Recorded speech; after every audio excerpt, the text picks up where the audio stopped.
Chapter 2. Family Reunion. Third POV. 5 years later.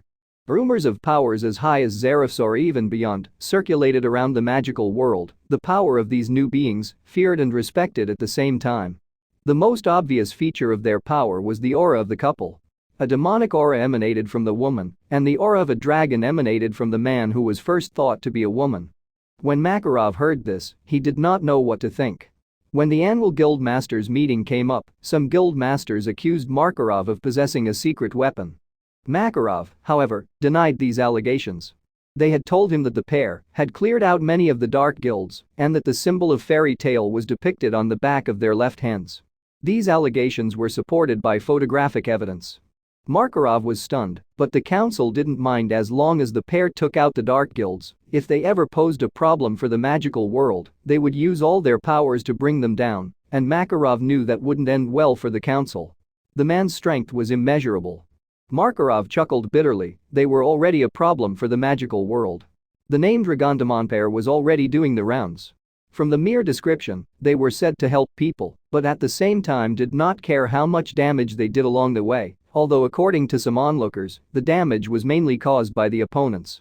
The pair had defeated opponents mostly to minimal collateral damage with their graceful and deadly sword attacks.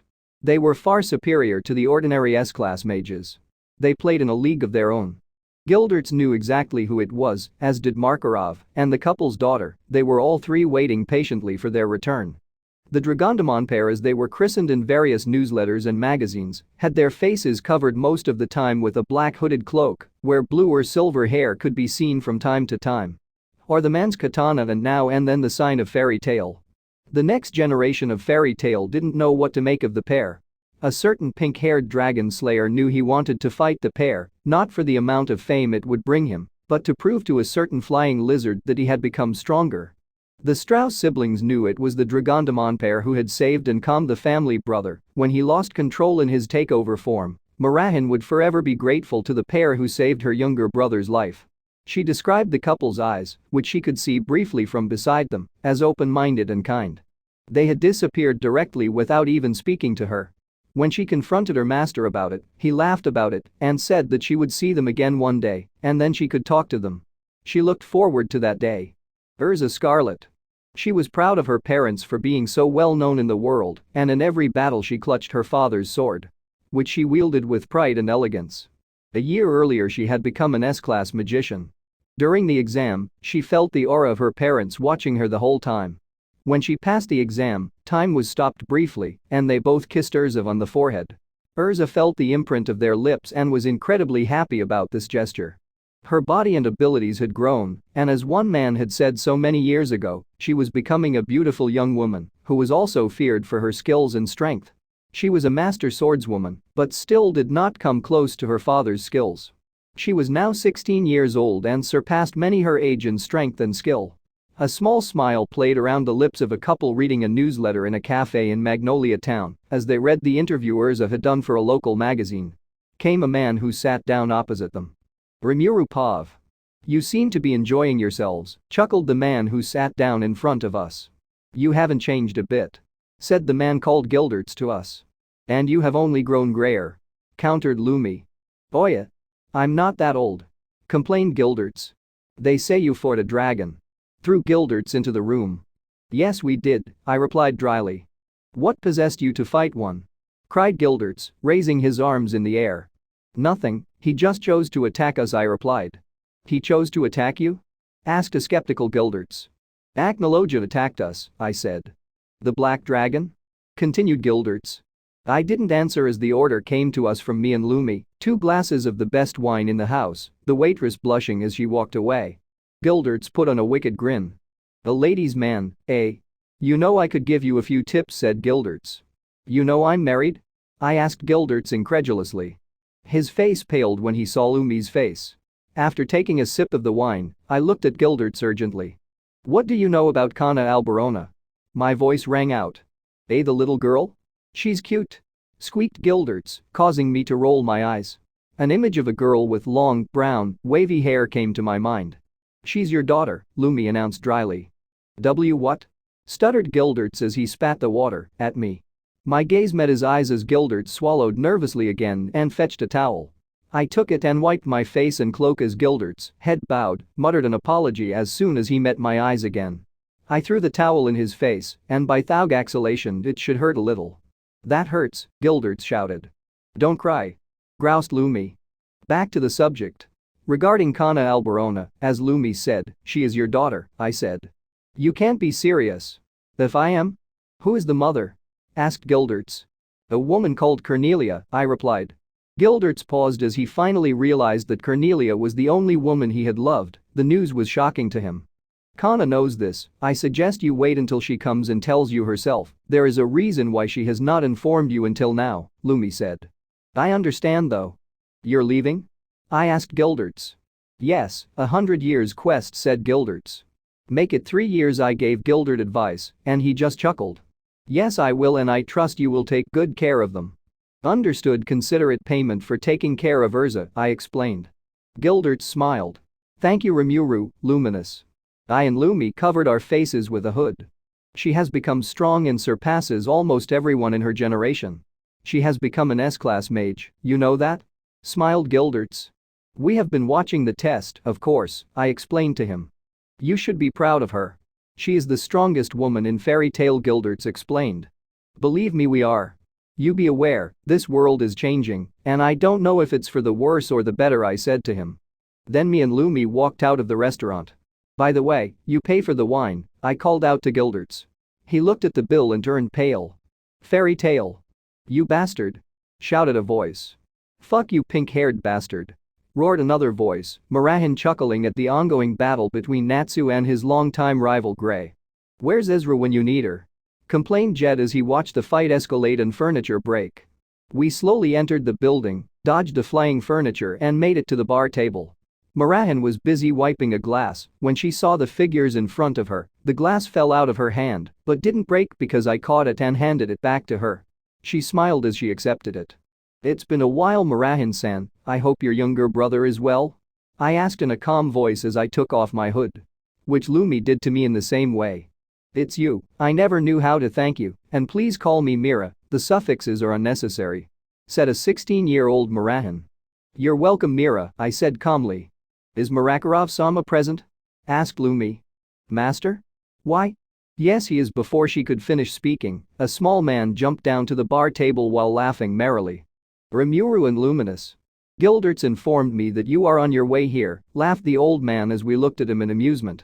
All occupations in the guild came to a halt as they looked at the couple in shock. I see we have much to discuss, said Makarov as he began to walk up the stairs. We followed him shortly after. Marahan waved at us, I waved back at her briefly to follow Makarov afterwards. With the members of the guild. Third Pav. Who are those two? Asked Droy as he watched his master walk up to a room with the men locket behind him. Those two are real men. Elfman's voice rang out. Natsu grinned. I don't care who they are. I'll fight them now. He tried to enter the room where his master was. But he was stopped by a violent kick to his jaw. You pink-haired idiot. The master did not call you. You have no right to interrupt him. Shut up, you bastard. What did you call me? You heard me. You stinking pervert. You want to fight, huh? Come here, you coward. Now I'll punch you in the mouth. Levi shook her head as she walked over to Marahan. Mira-san, who were those two? Marahan turned to her as she smiled. That was the Dragondamon pair. The guild fell into dead silence as they looked at her with wide chibi eyes. Even Natsu and Grey paused their fight as they stared at each other. You're kidding me? Those two? Sneered Jet. I'm not lying. They are the two who saved Elfman 2 years ago, Marahan explained. Elfman's eyes widened. Sister? Those were the two. Marahan smiled at him and nodded her head. I should express my thanks to them when they have finished the meeting, Elfman said. Ain't no way, those are the two who fought a dragon? Stuttered Natsu. Grey was sweating. He was jolted out of his daze when Marahan placed a hand on his cheek. He slowly looked over at her. Natsu, don't be afraid of them, they are not bad people. Are they? Stuttered Natsu. Marahan smiled as she nodded her head. So don't be afraid of them, get to know them better, and you'll understand my point of view. They may look bad from the outside, but from the inside they are completely different people, Marahan said. Natsu regained his firepower as he clenched his fist. Okay. They will be my friends after this. I will challenge and beat them, shouted Natsu, some smiling at the declaration while others just sighed at it. The door of the guild opened again, presenting a new face. Natsu gulped and ran to Gray. While Gray ran towards Natsu, afterwards they lay arm in arm singing a happy tune. "We are back," her voice rang out in the hall of the guild. Marahan smiled when she saw who it was that had returned. "Welcome back, Urza, Lysana," Marahan smiled. Ezra grinned as she entered the guild, followed by Marahan's younger sister. "Miranai. We did the job in record time," beamed Lysana. Urza inspected all the members, they just smiled at her, because nobody wants to have problems with Titania. "Where is the master?" asked Urza. Laxus answered for her. "He's talking to the Dragondamon pair," replied Laxus. Lysana's eyes widened, and Urza had a happy smile on her face that the members had never seen before. "You are here?" asked Urza to no one in particular. "Yes, they are here," Marahan said, confirming Urza's question. "What are two mages way above S-class doing here?" asked Lysana. "We don't know, they came to the bar table, talked to Marahan, then the master called them, and they have been talking ever since," Gray explained to Lysana. As if on cue, the door through which the Dragondamon pair had passed opened. Makarov came out first, followed by Rimuru and Luminous. Urza's eyes widened at the sight. Rimuru, Luminous and Makarov walked down the stairs, the attention of the whole guild on them. Rimuru Pav. When we reached the bottom of the stairs, Urza jumped into my arms and Lumi hers. "I missed you, my parents." Tears streaming down her face. The rest were so confused by Urza's reaction that they paid no attention to her words. "I'm sorry you had to wait 5 years. Seeing her like that tore my heart apart." Lumi freed herself from her grasp so that I could hug her properly. "I'm sorry, my daughter, that you had to wait so long." The guild members were still standing there as if frozen. "No problem, it's good that you're back now." After Urza had calmed down, Makarov took command again. "Say hello to all our newest S-class members. Rimuru and Luminous, also known as the Dragondamon pair," shouted a laughing Makarov. Everyone's eyes widened at first, but then they began to celebrate as they cheered the Dragondamon pair. "No way, you mean two of the strongest mages in the world have joined our guild?" asked Marco. "That just happened, mate," said Wakub. "May I challenge you, father?" "What father?" shouted the whole guild. "Yes, these are Ezra's adoptive parents," explained Makarov nonchalantly. "No wonder she's so strong." A pale Gray concluded, his pallor matching that of the other members. "Gladly, if you want to fight, Urza." "Urza, Rimuru, come with me, I'll lead you to the battlefield," chuckled Makarov. While Makarov led me and Urza to the fighting field, the rest ran to the spectator seats. She drew 2 swords. One was very familiar to me. The prototype of my Tempest sword. With this sword, I defeated the Orc Lord. Urza lunged at me with a speed that would bring down any mage of a rank lower than S-class. Luckily I possessed though acceleration, which made it easier for me to dodge. I dodged each of her blows with attack prediction. She tried to cut my head off, but with a simple move to the right I was able to dodge. She paused and gasped in exhaustion. "Are you exhausted yet?" I commented with a smile on my lips. "Of course not," cried Urza. She lunged at me again. I took a step back and moved my body to the side to avoid the incoming thrust. She took a few steps back to find a way to knock me down. I still looked at her with a smile on my face. I relaxed and dodged as Urza tried to catch me. She immediately jumped after me and tried to graze me at least once with her blade, but to no avail. I landed back on the ground and took my normal stance, while my cloak blew in the wind. "Ezra didn't even touch him," Gray muttered in disbelief. What kind of abilities does this guy have?" asked Natsu as he looked at the fight in front of him. "So far, he's just using his reflexes," explained Lumi. This guy, he's a monster," muttered Kana as she watched a panting Urza. "Come Urza, I want to see your full strength, then I'll get serious too." Her battle cry could be heard as an explosion of smoke covered the area. I stood there waiting. When the smoke cleared, Urza was cloaked in some sort of metallic armor.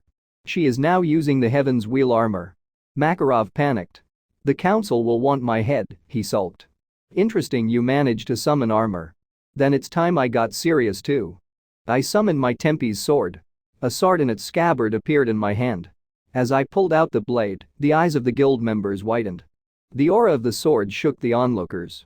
"The sword has a strong aura," shouted Natsu. Urza moved her arms into a delta formation. "Trinity sword," she shouted. An X came hurtling towards me. But I soaked my sword and turned null energy, and as soon as my sword touched the exit disappeared. Impossible, he blocked Urza's strongest attack, Gray shouted, dumbfounded. Urza put all her power into the attack, which caused her armor to disappear. Congratulations, you have become stronger and exceeded my expectations, I said. I'm not done yet. Ezra shouted, summoning a sword with the last of her strength and charging towards me. With paralyzed breath, I ended the duel. Due to the paralysis effect, Urza fell to the ground. But I caught her and kissed her forehead. You fought well. Thank you for coming back. I took her in my arms. Lumi also joined us and did the same. After 10 minutes, I slowly stood up and we walked side by side into the guild, ignoring the rest of the members. Makarov had already gone in when I finished the fight. In the guild, we now became official members of the guild. Welcome to Fairy Tale. Urza cheered and jumped into our arms again. Chapter 3. Natsu dramatic defeat. Rimuru Pav. A day had passed since we arrived in Fairy Tale. When we were asked where we were going to stay, I said we would find an inn. However, Urza didn't think much of it. She wanted us to stay in her flat. Me and Lumi unanimously decided not to discuss the matter with Urza. We were then led by Urza from the guild to her flat. The walk to her flat was uneventful. I just examined my surroundings, and Urza just kept walking. I could tell by the look on her face that she felt weak because she couldn't meet me. We were impressed by the simple flat, 4 rooms, a single living room, a bedroom, a bathroom, and a kitchen, quite a large flat. To say that she was not living well now was an understatement. We told her that we would pay her rent from any job we did, but Urza wouldn't allow us and scolded her parents. So we decided not to argue. What have you been doing for the last 5 years? We wiped out some dark guilds and explored the land. And when Love overdid it once and poured out too much of his true dragon hockey, we met Acnologia. And then what happened? I poured out more of the true dragon hockey, and that's how Acnologia accepted me as his master. I can't believe my father tamed a dragon. By the way, your sword skills have improved considerably. She blushed slightly at my praise. And whenever you have the time and the inclination, I will help you to improve it further. Suddenly she gave me a big hug, and a beautiful smile appeared on her face. What are your plans for tomorrow? We are going to take Kana on a mission. Why? Because she is the daughter of Gilderts, and when we left 5 years ago, Makarov and Gilderts promised us that they would take care of you. So now, to revenge us, we're going to take care of Kana a little bit. Lumi explained to her. Ah, I see, that makes sense. But how do you know that Kana is Gildert's daughter? Last year during the exam, Seal told me. Third Pav. Ezra smiled as she woke up to find her parents finally back with her, even though they were already gone when she woke up. At first, she thought that maybe it was just a dream, but when she read a note from Rimuru informing her that they had already left, she was even happier. As she entered the guild that morning, a chair flew past her as she walked slowly to the bar. Her fist met the faces of Natsu and Gray, who seemed to have randomly ignored her when she had told them to stop fighting. Marahan had informed her that Rimuru and Luminous had accepted an S-rank mission and had ordered Kana to come with them. Urza knew they were taking Kana on a mission, yet a feeling of jealousy came over her. She sat down in front of Marahan before ordering a strawberry cake. As if on cue, the guild doors opened to reveal Kana, Rimuru, and Luminous entering the guild. Kana smiled and sat down next to Levi and Jet. While the Dragondamon pair was on their way to Urza. As the guild fell silent at the arrival of its strongest members, but the silence was broken. Rimuru Pav. Rimuru, fight me, you bastard. Roared Natsu as he pulled up an imaginary sleeve and charged towards me. Gray, however, finished the act and kicked Natsu against a wall. We made our way to Urza, only for Natsu to come back and run at me. This time I didn't hold back as I kicked Natsu into the wall, causing a small crack. Natsu slowly stood back up, panting. I looked him straight in the eye. Meanwhile, Lumi hugged Urza from behind. Is he going to survive this? Urza asked skeptically in an aside. Don't worry, as long as he doesn't freak Love out, everything will be fine. By the way, you're welcome to take off your armor in my arms. No sooner said than done, she snuggled even more into Lumi's arms. The guild members couldn't believe to see the strongest woman of their guild so unprotected and inattentive. Natsu charged at me with a fist of flame. Due to his sluggish speed, it was not difficult to grab him by the neck during the attack. Natsu now saw why we were known as Dragondamon pair. I lightly streamed out my true dragon hockey and showed Natsu a diabolical grin. Which made his blood run cold. But it wasn't only me who had such a frightening grin on Lumi's face, you could see the same grin too. Natsu struggled against my grip. So I threw him against a wall of the guild. When he reared back, he set his left fist on fire and charged at me. I relaxed and dodged the attack and punched Natsu in the pit of the stomach, which made him spit up some blood. I must have overdone it a bit, and the guild member's eyes widened. "Natsu!" shouted Gray as he rushed towards him. He was surprised when he was stopped by the most caring member of the guild. "Murahin." "No. But he's going to kill him," shouted Gray. "He won't." "But. Look, even Urza is holding back because she knows intervening won't make a difference," Murahin said. Gray turned his attention to his longtime friend Urza. He could tell she was worried about Natsu, but Lumi gently stroked her hair, reassuring her. "I understand," Gray said as he backed away. The blow just then sent him crashing into the wall again. Kana gasped, as did the other members of the guild. Laxus stood in his place on the second floor and looked down at them. "Fool," muttered Laxus as he watched Natsu stand up. "Natsu! Stay down!" shouted Lisanna. Natsu didn't listen to her and slowly stood up. "Not until I beat him, Rimuru," shouted Natsu as he rushed towards me again. A small grin appeared on my face. I blocked another blow from Natsu. Then I slammed Natsu against a wall again. Natsu spat more blood, Levi gasped, and she turned her head towards me, her gaze pleading with me to stop. "Did I overdo it, Seal?" "No dear, they are not used to such strength." Somehow I hear a sarcastic undertone. "It's all in your head, dear." Natsu stood up once more and mustered the last of his strength. "Seal, how much of my true dragon hockey do I have to pour out to make the strength difference clear?" 7% should be enough, dear." So I let out 7% of my aura. Most of the guild members' faces were shocked.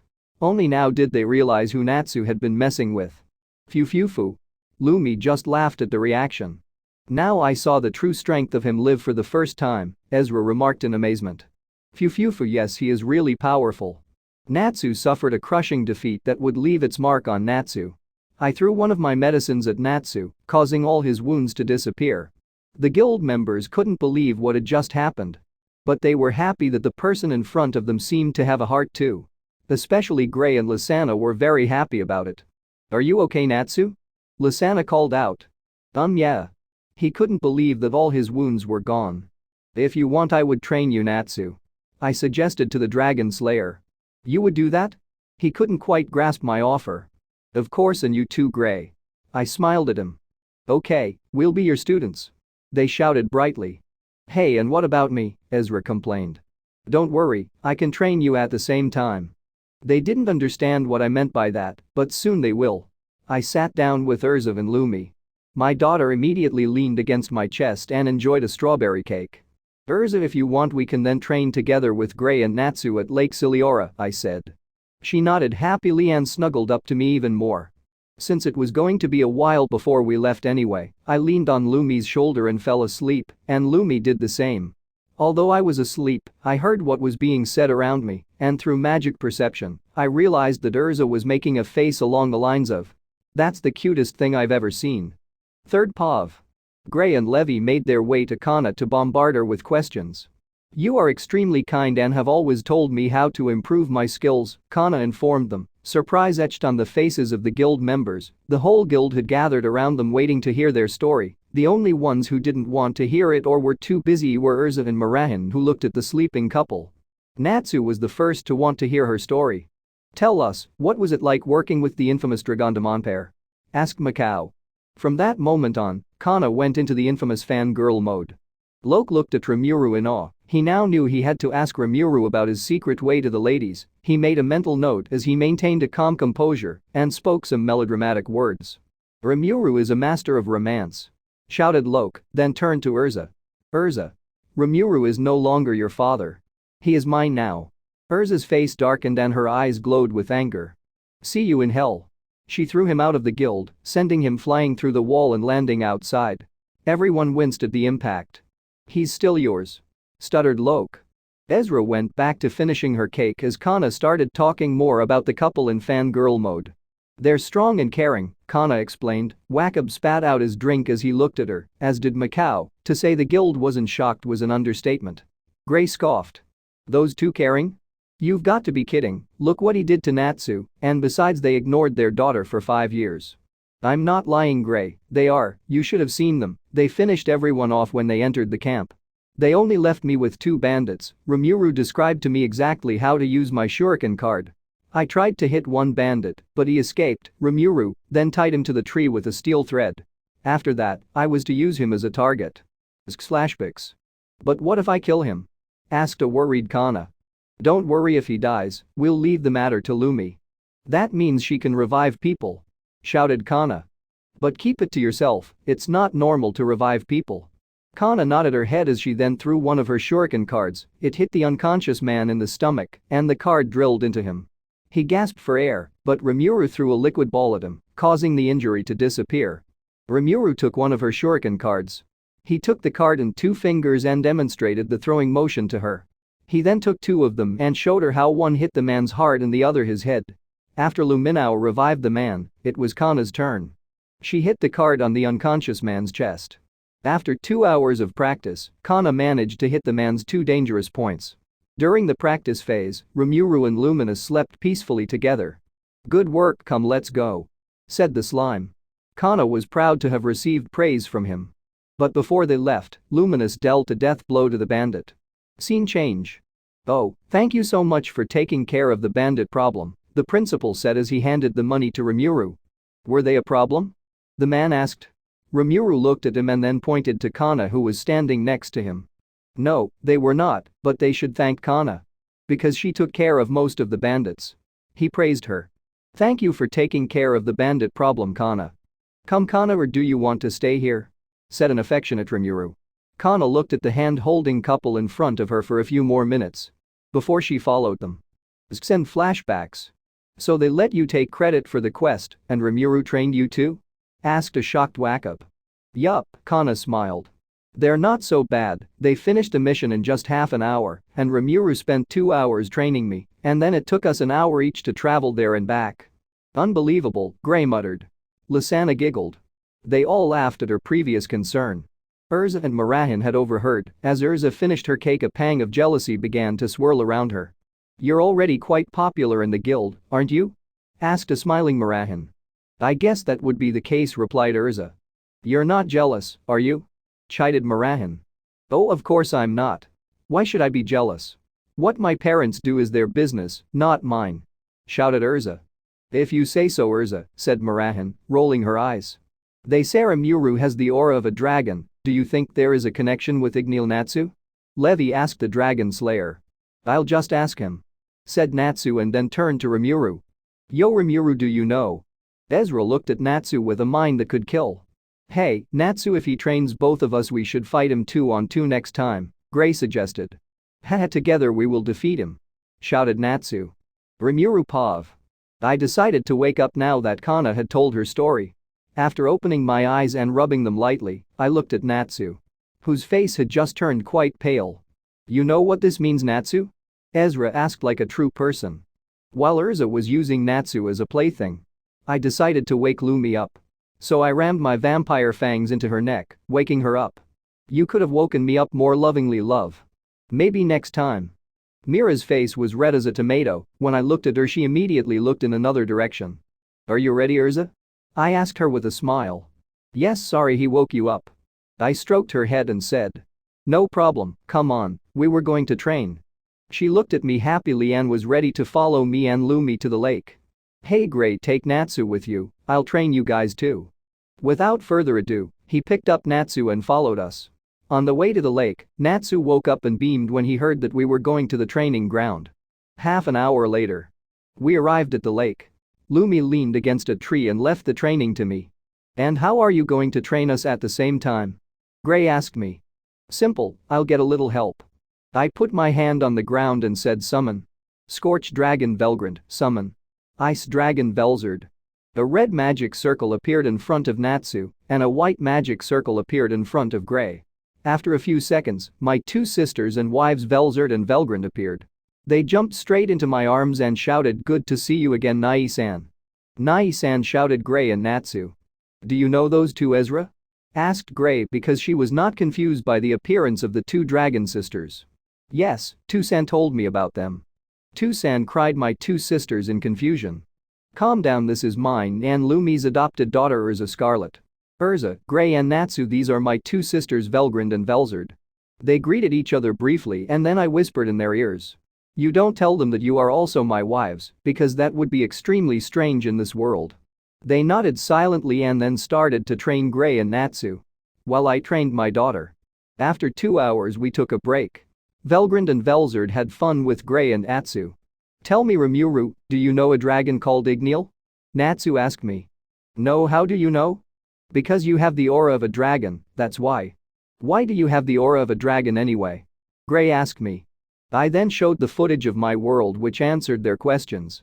While we watched the recording, the sisters slept on my shoulders, Lumi on my chest, and Urza on her chest. After 2 hours the recordings came to an end, and I asked Natsu and Gray not to tell anyone about it because of my aura they never would, and it became clearer to Natsu that he was just a plaything for me to have a little fun with. So you want to keep training? I got a unanimous yes. While Velgrind and Velzard continued to train with Natsu and Gray, Urza asked me why I hadn't gotten up yet. I want to introduce you to someone, wait a minute, I answered her. After a few seconds, Hakiru appeared in front of us. This is my sensei who taught me to fight with the sword, I want you to continue training with him. Haha, you speak too much of praise Rimuru-sama, I only taught you the basics. But may I ask you who this young lady is? This is my adopted daughter Urza Scarlet. I see. So let's get started. Ezra had some trouble keeping up with Hakiru's speed at first. But after a few seconds, she was able to gain the upper hand. As you expected, right love? Yeah, she's gotten really strong, she can take on a Gaijin. She's your daughter, what did you expect, love? After 4 hours all three of them lay on the floor exhausted. So I put them in my imaginary space and went home, along with Lumi. But before that, I sent Hakiru and the Dragon Sisters back to my world. We took Gray and Natsu to the guild infirmary and then returned home and put Urza on her bed, made sure her head rested on the pillow, and covered her with the sheet. We watched her sleep silently for a moment, then put on our sleeping clothes and got into bed with her. The next day in Fairy Tale. We entered the guild closely followed by Urza, all activity ceased as the members greeted us, Makarov was not yet back from his meeting, we then went up to the second floor followed by Urza, both choosing a job. I looked at what Ezra had chosen, a relatively easy job. Kill a monster near Harjan town that has been causing problems for a few days. Me and I looked bored at the board while we also chose a job. Fire mages are needed to burn excess wood and clean up a bandit mage camp. Note: mages should belong to a dark guild. A relatively simple task and we knew exactly who we would take on this mission. I turned to Urza and asked her if she wanted to take the Dragon Sisters with her on her mission. Why are you asking me this question? Ezra asked, confused. They wanted to stay here for a while yesterday. That's why I thought they could accompany you. Ezra just smiled at my offer and we went down the stairs together. My path continued until I stopped in front of Natsu. Natsu, I said, looking into the frightened Dragon Slayer's eyes. Natsu gulped. You come with us, we'll wait outside, I said as he made his way out of the guild. Okay, I'll be right there. Cried Natsu, beaming. Outside the guild, I summoned the Dragon Sisters and left them in Urza's care. Immediately after, a certain Dragon Slayer came running out of the guild as well. We said goodbye to Urza and she only whispered to herself. Take good care of yourselves.